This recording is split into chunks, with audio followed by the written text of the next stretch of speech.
Welcome in, everyone. As always, happy to see you all here. We have an interesting but also very serious subject to discuss today, and that is kind of the opposite of what we previously talked about when it comes to how special operations is going to target the drug cartels down in Mexico. Now we're going to look at it from the other perspective of, is there a chance that the cartels are going to target the United States of America directly?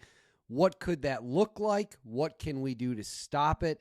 This is obviously all in understanding the risk of any operation that you're going to take against the cartels. Before we get into all of that, as always, please make sure to like and subscribe, comment with your thoughts below, and let's just get into it. So we've made a series of videos about different options that are being looked at by the Trump administration when it comes to targeting the drug cartels to stop them from pushing their poison, their violence, their chaos, their carnage up the border and hurting and killing many Americans. We've talked about the spy flights. They've, talked about whether or not they're going to put in a carrier fleet in the Gulf of America. We've talked at length about special operations units that could be used to go after the drug cartels if that's something that President Trump ultimately decides that he wants to do. If you do those strikes and you hit the cartels and you take out a cartel leader, let's say you take out a bunch of cartel fighters, you take out their money, you take out their weapons, you're breaking their back, you're taking away their lifeline of support that they've grown accustomed to for now decades at this point.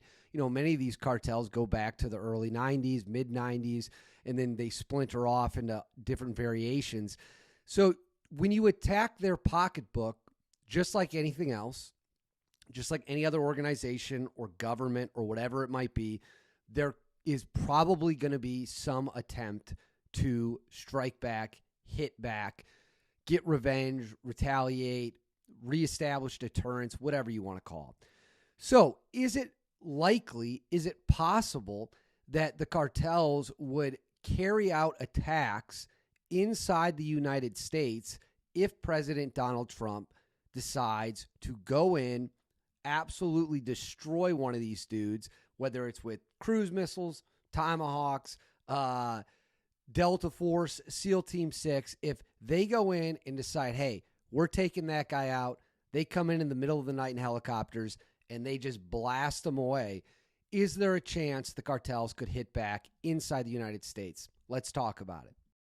So there's obviously no question that there's always a risk whenever you conduct a military action that the people you are targeting, in this case, the drug cartels, might decide to strike back. At the same time, you have to understand that not all enemies are created equal. For example, Barack Obama, no matter what you think about him, very famously, when he was debating whether or not he was going to bomb Syria after some of the actions taken by then dictator Bashar al-Assad, made the point that Syria doesn't really have the ability to reach out and strike the United States. Not the case here. The drug cartels are literally right on our southern border. We have watched the violence that they've carried out for years spill into the United States. We've watched the heartbreak. We've watched just the pure satanic level evil that the cartels have spill directly into the United States. So they absolutely have the ability, especially before our border was shut down and it was wide open, to come into the United States, inflict all different sorts of pain and carnage. And the reality is they could do it. They absolutely could carry out reprisal attacks inside the United States in border towns. They could target police officers. They could target civilians. If the United States goes in and just deletes a cartel leader from the face of the earth. But being able to do it and doing it are two very different things. For example, a lot of this comes down to whether or not you believe that the people at the top of the totem pole, the top of the chain of command within the cartels, are rational actors or not.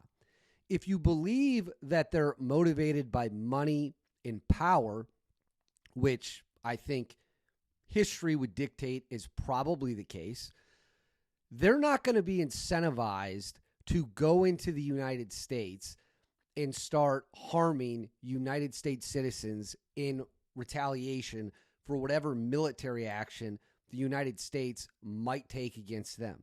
The reason for that is that would take a conflict that was hyper-focused with a scalpel approach on direct action raids on manufacturing of drugs, weapon stockpiles, money, rat lines, and taking out individuals.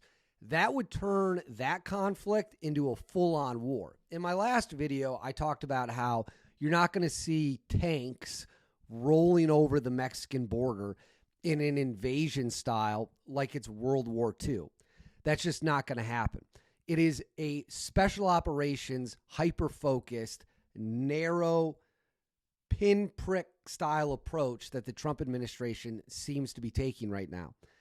If the cartels decided to come into the United States and just wage guerrilla warfare, unrestricted warfare, that would immediately turn the situation on a dime from a hyper-focused special operations situation to an all-out, full-blown you're going to see the might of the United States military come cracking down, and then you would see every single asset the United States has to bring to bear is going to be put in that fight, and the drug cartels are going to get wiped out in a fashion that they can't even imagine. They cannot even imagine the power of the United States military. Keep in mind, what we've seen in Afghanistan, Syria, Iraq, in large part, can be described as a policing action. It can be described as not really going all the way. The United States hasn't gone all the way in a war since World War II.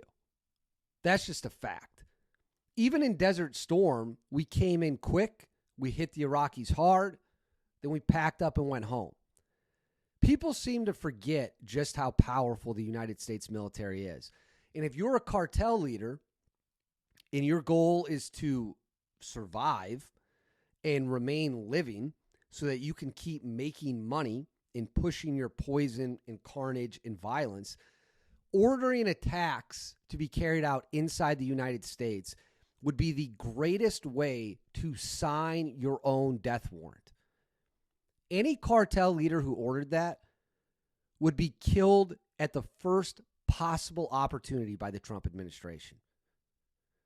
We would go from direct action, special operations to all out hammering people with the full force of the United States military. So it's a tough thing. It's a complicated thing. Do the drug cartels have the ability to come into the United States and hurt Americans? The unfortunate truth is they're already here, some of them.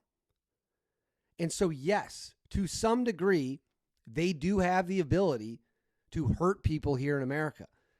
If they did it, they would be destroyed in the most brutal fashion possible by the United States military, and there would be nothing that wouldn't be considered on the table for options for President Trump. And for that reason, you got to believe drug cartels can't possibly be stupid enough to sign off on any operation that would guarantee their complete and utter destruction. Because that's what it would be. Make no mistake about it. That's what it would be if they ordered attacks to be carried out in the United States. So I think the risk is relatively low because these people know the stakes. They understand the dynamics. I could be wrong. I hope I'm not wrong because I don't want to see anyone get hurt on this side of the border. I would love to see some people, the bad guys on the other side of the border, get absolutely shellacked, if you know what I mean. So it's very fluid, but I wanted to talk about whether or not we actually need to be nervous about the Mexican drug cartels coming here and hurting us on our side of the border. I don't think it's going to happen. You can't say for sure, but I want you to let me know in the comments below if you think that, one, we're going to be able to take them out. Two, if you think they're going to come here and attack us in retaliation. And make sure to like and subscribe. And as always, I'll catch you all next time.